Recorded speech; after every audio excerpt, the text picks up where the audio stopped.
James Joyce, having an extensive musical background, was able to skillfully use music and song for purposes of symbolism and characterisation in Dubliners. I Dreamt I Dwelt in Marble Halls alludes to the character of Eveline and her sense of longing and dreaming. Eveline has no life, and love is secondary.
She always had an edge in her, especially when other people were listening.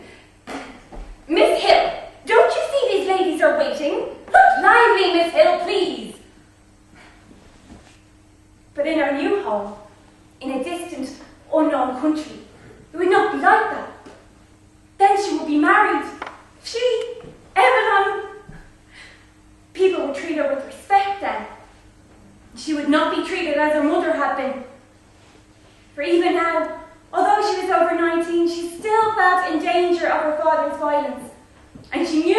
that had given her the palpitations.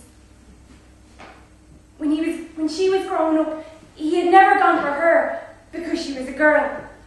But latterly he had begun to threaten her and tell her what he would do to her, if only for her dead mother's sake. And now she had nobody to protect her. Ernest was dead, and Harry, who worked in the church decorating business, was nearly always somewhere down the country. And besides, the unbearable squabble for money on a Saturday night had just begun to weary her unspeakably. She always gave her entire wages, 7 shillings, and Harry sent her what he could. But the trouble was to get any money from her father. He said she used to squander the money, that she had no head, that he wasn't going to give her his hard-earned money to throw about the streets. And much more, for he was usually fairly bad on Saturday night. In the end, he'd give her the money and ask her had she no intention of going out to buy Sunday's dinner. So she'd have to rush out and do her marketing, returning late under her load of provisions. It was hard work to keep that house together. A hard life. But she was about to explore another life with Frank. Frank was very kind, manly, open-hearted. She was to go away with him by the night boat to be his wife and live with him in Buenos Aires, where he had a home waiting for her. Oh, how well she remembered the first time she had seen him. His peaked cap pushed back on his head, and his hair tumbled forward over a face of bronze. And then they'd come to know one another. He used to wait for her every evening outside the stores and see her home. People knew they were courting. At first it had been an excitement for her to have a fellow, and then she began to like him. He had started out as a deck boy, and he'd sailed through the Straits of Magellan. He told her all the names of the ships he had been on. He had landed on his feet in Buenos Aires and came home to the old country just for a holiday. Of course, her father found out about the affair and forbade her to have anything to say to him. One day he quarrelled with Frank, and after that she had to meet her lover in secret.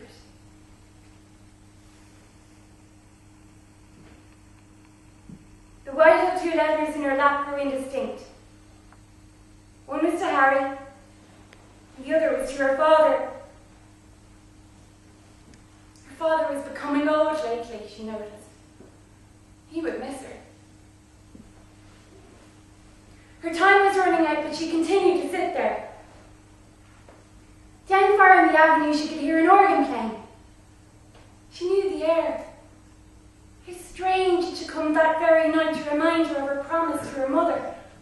Her promise to keep the home together as long as she could. She remembered the last night of her mother's illness. As she mused the pitiful vision of her mother's life, that life of commonplace sacrifices closing in final craziness. She trembled as she heard her mother's voice. She stood up in a sudden impulse of terror. Escape! She must escape. Frank would save her. He would give her life, and perhaps love too. But she wanted to live. Why should she be unhappy? She had a right to happiness. Frank would take her in his arms, and he would save her. She stood among the swaying crowd at the station at the North Wall.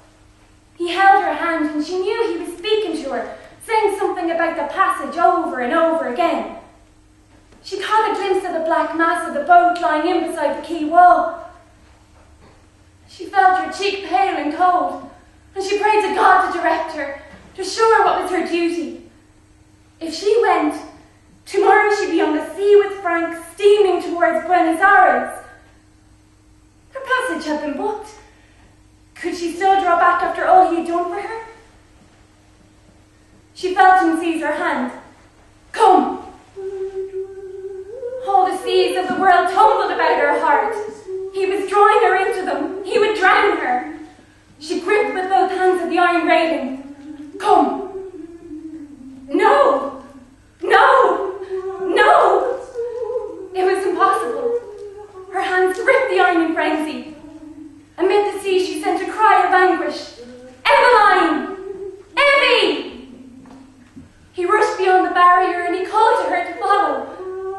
He was shouted at to go on, but he still called to her. She set her white face to him, passive like a helpless animal. Her eyes gave him no sign of love, or farewell, or recognition.